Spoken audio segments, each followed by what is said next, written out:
Gunnar, once your mom got into remission and you were able to kind of resume the next step in your life, like did baseball like pop up? Like how was your relationship with baseball? Because at that time, I know you had said that you were let go by the Cleveland organization. Right before we decided to travel, or that I was going to go with her to get treatment, I was still kicking around the idea of staying in shape, and continue to play and try and get another opportunity. And the Indians, the Indians, they told me, they're like, yeah, stay in shape, keep playing.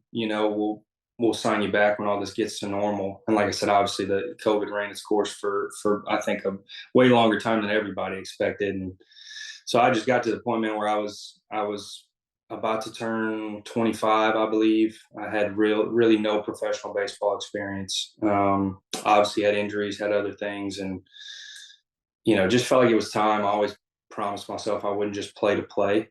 And I felt like I was just playing just to say that I'm doing it. And never really felt like I returned to, I guess, like my pre-surgery self in a way. Just struggled, you know, my arm, I really never felt the same, I guess, is the easiest way to put it. But yeah, I mean, after once she had treatment, we traveled, came back. Well, I believe we were there for like 2 months, and then came back, and then it was kind of like, what's the next step in life, and let's get a job, let's figure out what you want to do type situation, and looked in all kind of stuff. And the one thing I didn't want to do was jump into coaching from the jump and just get right into that, because I felt like that was not easy, but it would have been a much easier thing to just hop into. And really, sports has been my whole life. My dad's been a coach, and so everything I ever did was sports. And so I wanted to take a crack at the business world, and ended up stumbling into insurance sales and some different stuff like that. Looked into real estate, looked into some different things, and so I did insurance sales and uh, commercial sales, which it was still insurance at that time, but just did sales for 2 years. Had a little travel team on the side that I started in that second year, that I was running Ragin mounts here in Lafayette, or Ragin Cajuns. So doing some like staying in baseball, doing lessons, doing different things on the side, make some extra money, and started this little travel team. And I loved it, man. It was a little 11-year-old team, and they were it's obviously 11-year-olds, sometimes like herding cats a little bit, but they were awesome, man.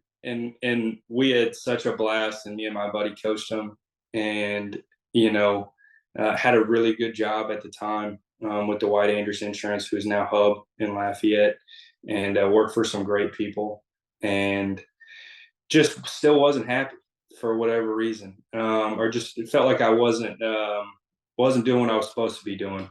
And so, through these little 11-year-olds and these kids, I'm like, man, I'm like, this is what I'm passionate about. This is what I love to do. I like to be outside. I like to coach them. I like to help them progress, and just everything that went into coaching. And I'm like, what am I? I'm just wasting my life away in this office. It's like chasing money and chasing different things that really never, you know, weren't the most important things in my life. And so I just made the jump. The UL's baseball season came to an end, and I basically called Coach Deggs and went into his office. I was like, look, I'll coach for free. I don't even care. Like, I just let me be a part of the team. I'll do anything. And, I want to get into coaching.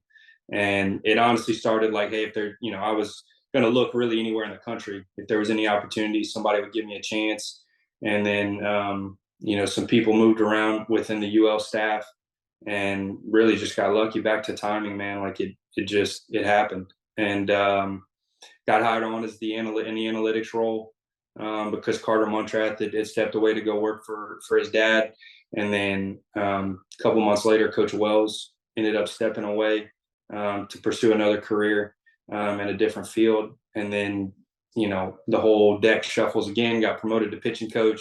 Carter ends up coming back. And so it was It was crazy, man. Yeah, yeah. I always tell people like I literally I got promoted to pitching coach, and I didn't even receive my first paycheck as the analytics guy. So I got lucky, man.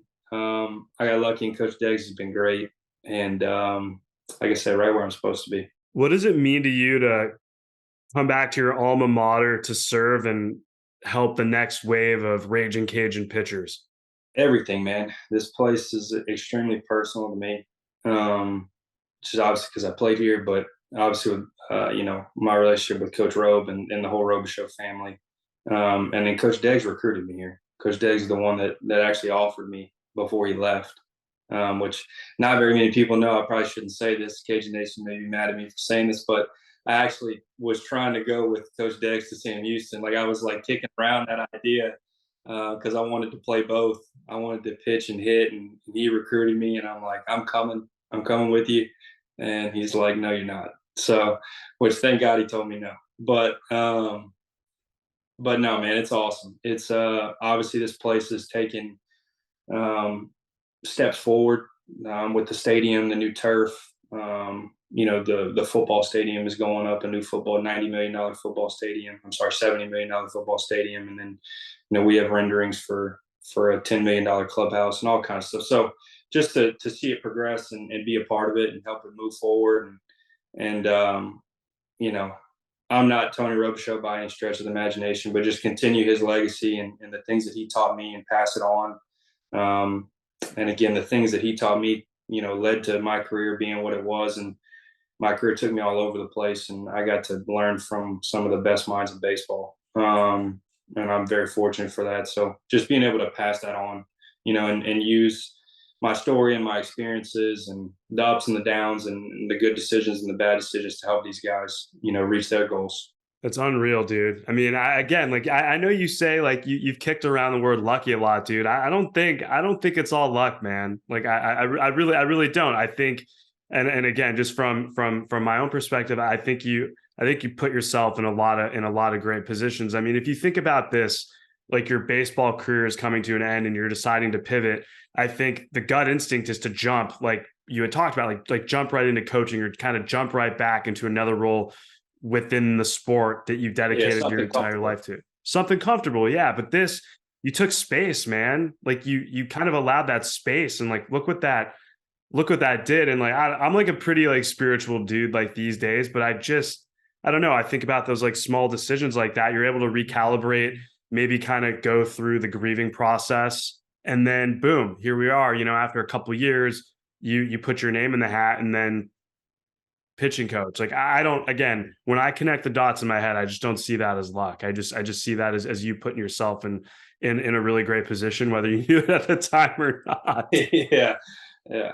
No, I think it's looking back on it now and being in this position. I mean, I know guys in the coaching profession and baseball world that, I mean, it took them 4 or 5 years to get to a role like this at a a top 30 to 40 program consistently in the country, in a $20 million stadium. So, like I said, I know I'm very fortunate, and it is, man. It's a little crazy. It almost seems past the point of luck, with just how it's all going down.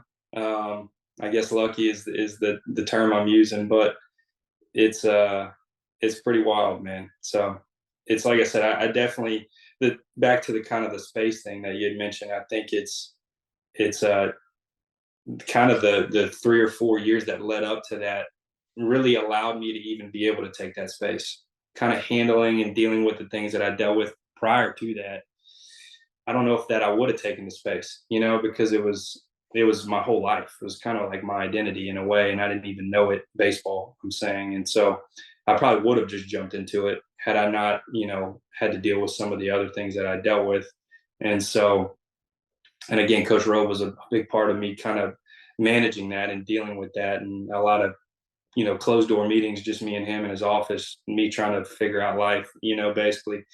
And and so it's crazy how it all, like I said, leads you right to the spot you need to be, you know. And I think the space thing was a big thing, especially for me. It's like I appreciate it much more now probably than I know that I would have if I would have just jumped into it, because I think I would have enjoyed it, and who knows what would have happened. But um, the ability to kind of know the other side and be like, how lucky you are to be doing this. You could be back in that office, making cold calls and doing other things. So it's it makes every day that much better.